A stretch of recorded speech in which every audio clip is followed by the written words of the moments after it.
Alrighty guys, this is ChrissieGirl, and welcome to part 15 of my LEGO Harry Potter Years 1 to 4 playthrough. And we're moving on now to try and get our way into Slytherin's common room. Obviously to do that we've got to become Crabbe and Goyle.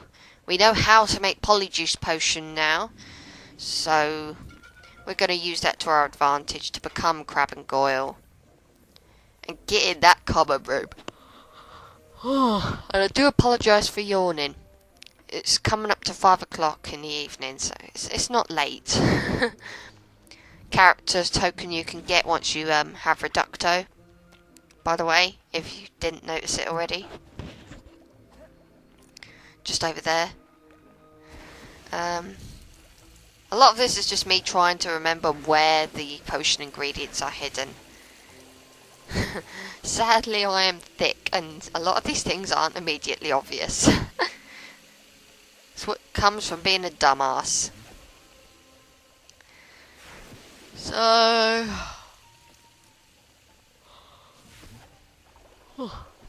excuse me. I'm just going to smash these sinks up and collect studs. Ah, crud. Not strong enough. Don't think I need to do that then, since I don't see any other potions that we got to make other than the Polyjuice ones, so I'm imagining that's something you've got to come back to with like Hagrid, or you know, once you've got some kind of strength upgrade. If they do strength upgrades in this game, I don't know. I know they do in years 5 to 7, that's why I mentioned it. Yay! Potion ingredient number 1. Drop that in there.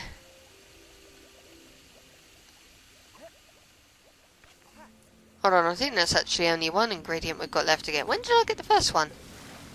Just goes to show I don't pay attention.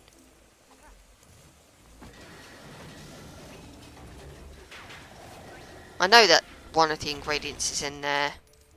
Well, not in there, but in the toilet where everything looks like it's been poisoned. By a troll, probably. Troll probably went in there and left a bit, you know, left a bit of a horrible smell, like he did in the year 1. Oh, that gets rid of that. Oh. Yeah, I think that is the last potion ingredient. Oh yeah, Crabbe and Goyle, sat right there. Oh, how thick can I possibly be?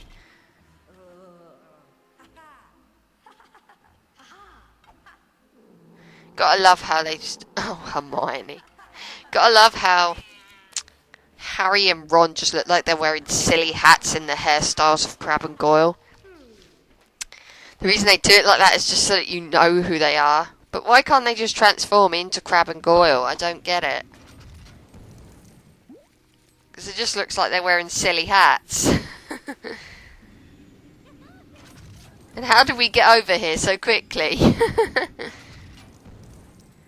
Well, I suppose to be fair it is a level. It's not actually, you know, traipsing across the castle. You know, we're not in the hub world as such.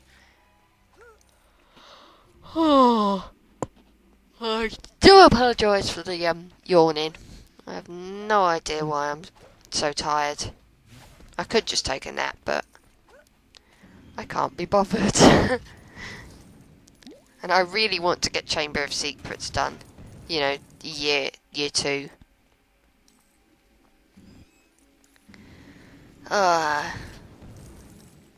Lighting all these flames again, despite the fact that I already did it once when we were exploring the castle generally. So we can't get to the common room because of that, all that water blocking our way. So I'm just going to trudge through. I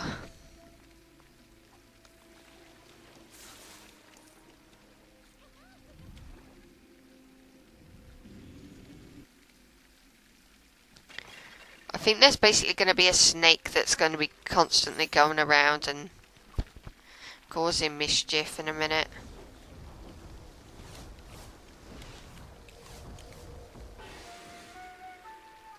There he is. It's not quite as big as a basilisk, but it's big enough. Hold on, is that Nagini? Brief summarization, Nagini is Voldemort's snake. And it'll play an important role later on. Basically, you gotta shoot it so many times, I believe. And that can be kind of an irritating. But, you know, not too irritating. It's just all a matter of keeping up with it, which I'm clearly not doing.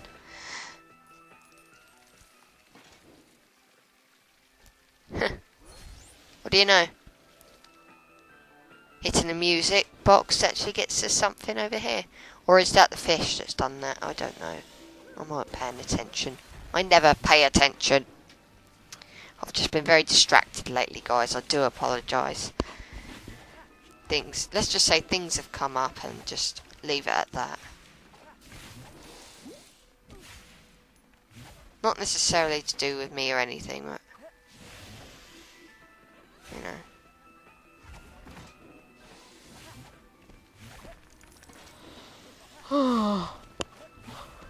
Not to make sure I have a very busy life anyway. Yeah, once you've hit the snake so many times, it'll die. And we can finally get through that water.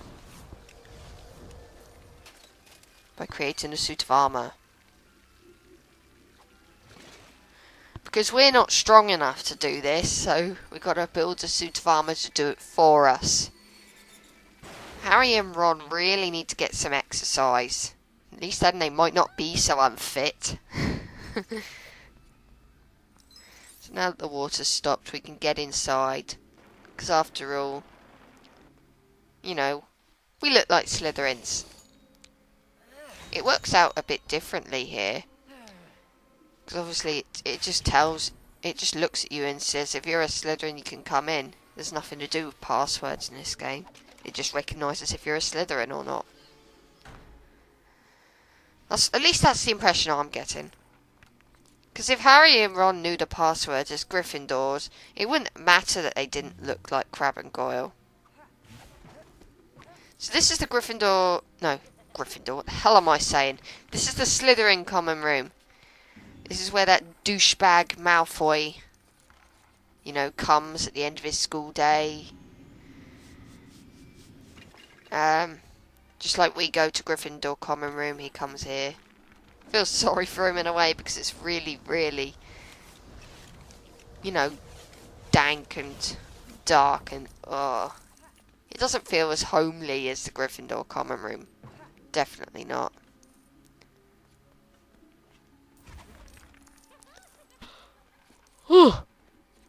Excuse me. Student in peril up there. I think you just got to zap him off. I'm not 100% sure. Not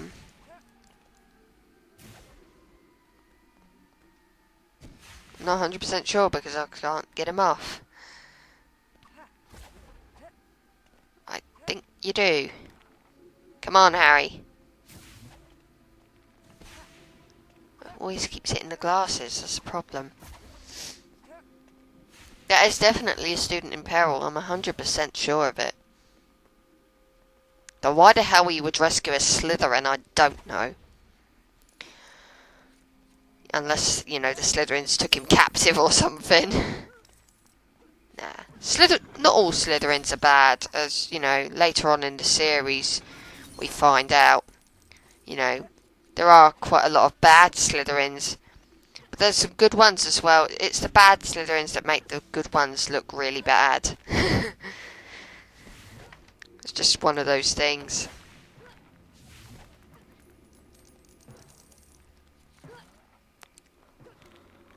Oh. You know what? I need to get an early night. I need to stop staying up so late and just doing nothing. So obviously, I'm done with the faffing. I'm gonna follow Draco. You know, follow him down here to see what he's doing. Because we look like Crab and Goyle, he's bound to tell us, what we want to know. But oh no, we're changing back! Oh, crud! Run! Run! There seems to be a lot of imagery of spiders. I wonder what spiders have got to do with it. Don't matter. Don't matter. Don't wanna know. Get past. Thank you. I want to continue with the story. I'm impatient. Okay. Another load screen. So Hermione's all better, magically. And I think she's worked out what the bad thing that's going around petrifying everyone is. It's a giant snake! And Hermione just drops. No more playing as Hermione for the rest of year 2, I'm afraid. She's out of action. So, now that this creature has attacked our friend, we need to get to the bottom of what's going on. We simply cannot afford to just mess around anymore. We need to get to the bottom of it. We need to save her and, purge the school of whatever it is that's, doing this thing. So to do that, we want to head back to the bathroom where we made our polyjuice potion first time and, took over as Crab and Goyle. Only upon arriving in there, we're going to have a bit of a difficult time. Because Moaning Myrtle, the ghost that lives in the toilet, is upset. And she wants to throw things at us. Believe it or not, this is actually a boss fight. I don't remember ever fighting Moaning Myrtle at all. Reading or watching a fight between Moaning Myrtle. But I do remember her getting quite stroppy. She's quite a stroppy character. And yeah, the character token that was over there earlier only appears in a level. It doesn't appear in main Hogwarts. Anyway, this boss is really easy. I'm just zapping things for studs just because I can. It's actually quite an easy boss. She's going to chuck things at you from behind the cubicles. Basically, all you have to do is catch what she chucks at you and chuck it back at the doors. Once all the cubicle doors are open, you will be able to zap her with a spell. I don't know quite how that works because she's a ghost. The spell should just go straight through her. But, okay.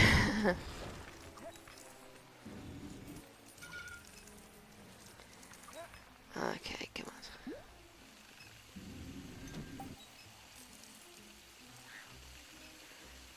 But yeah, easy boss. Everything she chucks at you can be thrown back towards the cubicle doors. So, just do it. And the cubicle you see her in, just zap her. Like so. I won't go into any more detail about how that makes no sense because she's a ghost, but... I suppose it's one way to lengthen the year 2 experience. But as I say, this boss is quite straightforward. Still better than the final boss against Voldemort, though. Oops, did I mention it? Yeah. The boss at the end of Year 4, at the end of the game, is a cakewalk compared to this. Compared to the fight against the troll.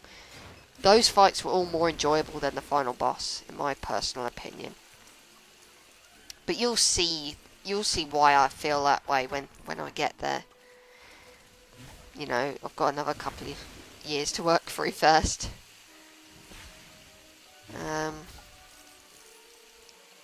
Yeah. Come on, Harry. Stop giving a darn about the studs. Don't know why I'm bothering to talk to myself about that, but whatever.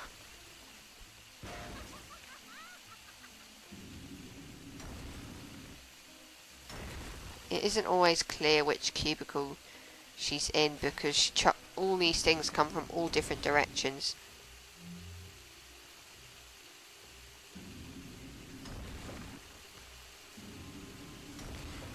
I'm pretty sure everything that she chucks at you can be sent back to her. But I could be wrong on that. But I'm pretty sure it is everything. But in the worst case scenario, if I'm wrong, just take the hit or duck away. But, you know, I'm pretty darn sure it's absolutely every hit. Everything she throws at you, you can send back towards her. Come on, Harry, they're only studs. Oh, there she is. So, that's the Moaning Myrtle boss fight. Straightforward, but still fun. And I believe that's going to be it for this part. Oh my goodness, Harry's been sucked into this monochrome world in a book. Is that Dumbledore up there? What's all this about? There's a dead girl. What's all this about? Well, stay tuned for the next part and we'll find out what is going on. See you later.